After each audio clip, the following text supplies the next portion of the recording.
Hello everyone. Today I'll be discussing the power of ancient philosophical logic in the modernized world and exploring its turning point to suit a more modern society.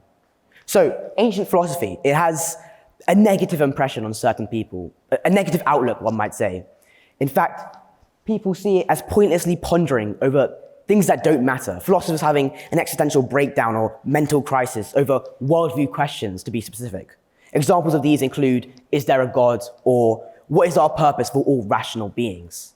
So many Greek philosophers over the years have attempted to chirp in with their own responses. Yet nowadays we seem to lean towards more modern political philosophy. That's why figures like Kant, Hegel, and Marx are constantly revered, continually discussed, praised, and even criticized for their works, because it has value as it relates to today's society. For example, it has an economy, and it closely reflects, and we can use it to evaluate our current political, economical, and societal structures in our current everyday life. And because of this prioritizing of more modern political philosophy, we now tend to neglect and demerit Greek philosophy. In this talk, I'm going to prove to you and convince you that ancient Greek philosophical logic particularly is unbelievably and undeniably valuable to how society functions, and we should acknowledge it in our everyday life. I'm going to do this by exploring 3 different forms of philosophical reasoning. The first one is deductive reasoning. Early introduced by Plato and Socrates, and later refined by philosophers like Aristotle and the mathematician Euclid, deductive reasoning is when you take a set of statements, or general statements, which we can call premises, and extract a simple, specific conclusion from it. An example of this is perfectly found in Aristotle's work. He believes in premise 1, all men are mortal. Premise 2, Socrates is a man. And then premise 3, therefore Socrates is mortal. This premise conclusion form is quite simple, but as you can see, premise 1 and premise 2 are general statements, and from that he draws a specific conclusion, therefore Socrates is mortal. This is known as categorical syllogism, and it's influential, and Aristotle relies on this in all of his works. It's so important to every single piece of work he's published. And Euclid, as I mentioned before, a Greek mathematician, uses deductive reasoning constantly in his works. In his book, Elements, a widely revered and very influential book on the history of mathematics, he talks about axioms and postulates. Put simply, these are very basic assumptions, but they don't need any proof or justification to justify their existence. Everyone just widely accepts it. An example of a certain axiom can be 2 points determine a straight line. This axiom is so simple that we don't need any proof for it, as Euclid states. And from these axioms, he believes that we can derive certain theorems and propositions using the form of logical deductive reasoning. So in his book, Elements, he writes about the axiom, 2 points determine a straight line, and from that, he derives and proves Pythagoras' theorem, the theorem relating to right-angled triangles, hypotenuse. Therefore, it can only be said that deductive reasoning establishes the foundation for modern mathematics. Inductive reasoning is the next form of reasoning. It's where you take a general conclusion from a set of specific observations or experiences. This was introduced early by Aristotle, but later refined by Stoics and Epicureans, 2 of the 4 Greek schools of philosophy, the other 2 being Cynics and Skeptics. Now, Stoics were the first to conclude, using inductive reasoning, that the world is governed by natural laws of nature, due to a consistent regularity in the world. An example of this can be the sun rising every day, from the same direction. Because of this, they believe that there is some laws of nature that govern our world due to the consistent regularity, and this gave birth to the science of physics, where we discover, through Isaac Newton, laws of gravity and his laws of motion. So philosophy, particularly Stoicism, gave birth to physics. And Epicureans, they use inductive reasoning to conclude that pleasure is the ultimate goal in life, and it should guide our everyday actions and way of living.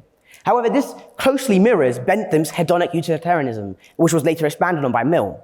However, because Bentham includes aspects of society, we only tend to value and criticize Bentham's work, and we end up neglecting and ignoring the Epicureans' early work.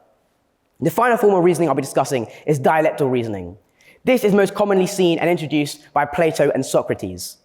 Dialectical reasoning is when you have 2 opposing viewpoints, and a dialogue or debate between these 2 arguments can create a conflict, and from that we can create a resolution that contributes to both parties.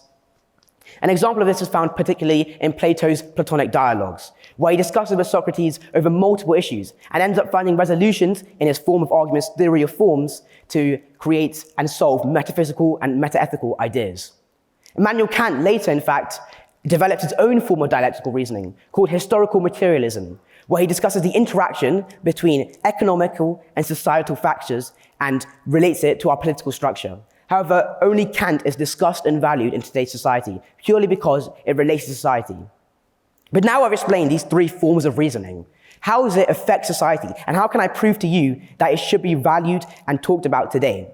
Well, that's simply because it's all around us all the time. As I mentioned before, deductive reasoning is the basis for any mathematical theorem or proof, and it relies on every single proof to have ever been made. However, deductive reasoning is also vital to computer science, especially in terms of algorithm design, as a specific example. Programmers, when designing an algorithm to solve a certain issue, need specifications. And these specifications can be seen as general statements or premises. And using mathematical operations and logical issues, we can create an algorithm to solve a certain issue. When you're forecasting economically, you're looking at past data, so inflationary or interest rates, to determine whether or not an economy will perform to its maximum standard or not in the near future.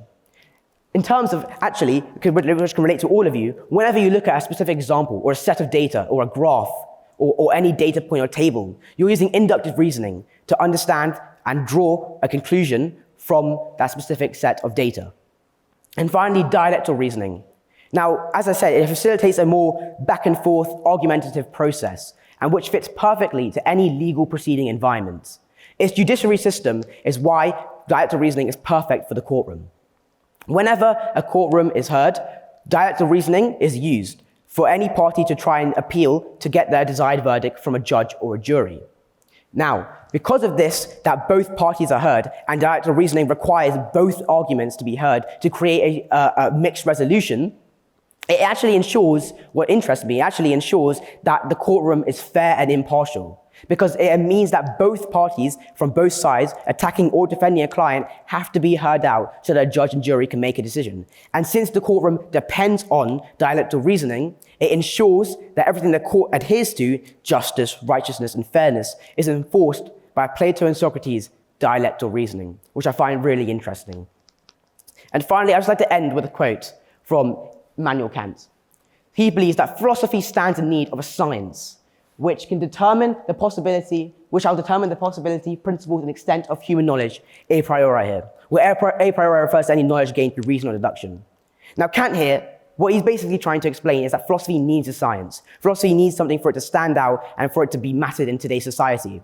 However, I completely disagree with Kant here. I think that he is preposterous in making this statement, because philosophy, as I've proved, has given birth to so many sciences, like physics, modern neuroscience, computer science. And because of this, philosophy is valued greatly in our society and how it functions. So instead of comparing past and future and ancient Greek philosophy and modern philosophy, we should just acknowledge the value of ancient Greek philosophy and its logical issues and prove how it is unbelievably, undeniably valuable to how our society functions. Thank you.